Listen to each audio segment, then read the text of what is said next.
दानियों के कुल का सोरावासी मानो नाम एक पुरुष था, जिसकी पत्नी के बांझ होने के कारण कोई पुत्र न था। इस स्त्री को यहोवा के दूत ने दर्शन देकर कहा, सुन, बांझ होने के कारण तेरे बच्चा नहीं, परंतु अब तू गर्भवती होगी और तेरे बेटा होगा। इसलिए अब सावधान रह कि न तो तू दाखमधु और किसी भांति की मदिरा पिए और न कोई अशुद्ध वस्तु खाए, क्योंकि तू गर्भवती होगी और तेरे एक बेटा उत्पन्न होगा और उसके सिर पर छुरा न फिरे, क्योंकि वह जन्म ही से परमेश्वर का नाजीर रहेगा और इस्राएलियों को पलिश्तियों के हाथ से छुड़ाने में वही हाथ लगाएगा। शिमशोन तिम्ना को गया और तिम्ना में एक पलिश्ती स्त्री को देखा। तब उसने जाकर अपने माता पिता से कहा, तिम्ना में मैंने एक पलिश्ती स्त्री को देखा है, सो अब तुम उससे मेरा ब्याह करा दो।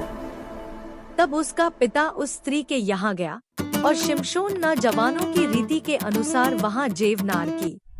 परंतु कुछ दिनों बाद गेहूं की कटनी के दिनों में शिमशोन ने बकरी का एक बच्चा लेकर अपनी ससुराल में जाकर कहा, मैं अपनी पत्नी के पास कोठरी में जाऊंगा।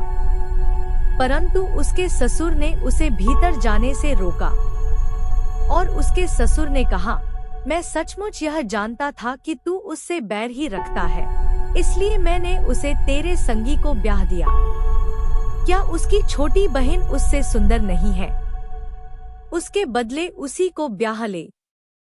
शिमशोन ने उन लोगों से कहा, अब चाहे मैं पलिश्तियों की हानि भी करूं, तो भी उनके विषय में निर्दोष ही ठहरूंगा।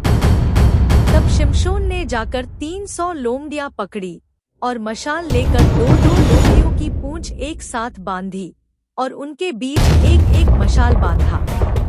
तब मशालों में आग लगाकर उसने लोमड़ियों को पलिश्तियों के खड़े खेतों में छोड़ दिया और पूलियों के ढेर वरन खड़े खेत और जलपाई की बारियां भी जल गईं। तब शिमशोन अज्जा को गया और वहां एक वेश्या को देखकर उसके पास गया। उसका नाम दलीला था और शिमशोन रोज उसके पास जाने लगा।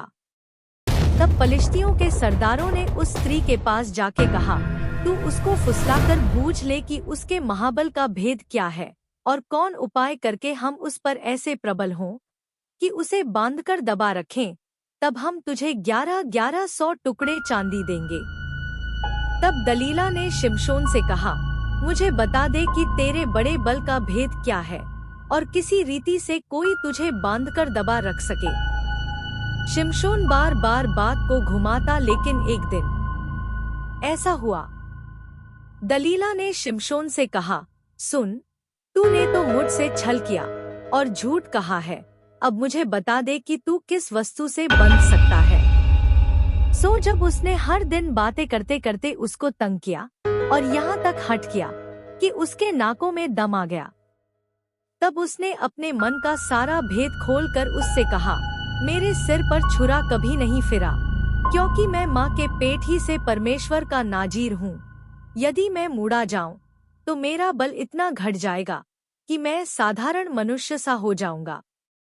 तब उसने उसको अपने घुटनों पर सुला रखा और एक मनुष्य बुलवाकर उसके सिर की 7 लटें मुंडवा डाली और वह उसको दबाने लगी और वह निर्बल हो गया।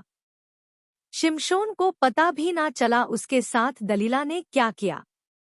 तब पलिश्तियों ने उसको पकड़कर उसकी आंखें फोड़ डाली और उसे अज्जा को ले जाके पीतल की बेड़ियों से जकड़ दिया और वह बंदीगृह में चक्की पीसने लगा।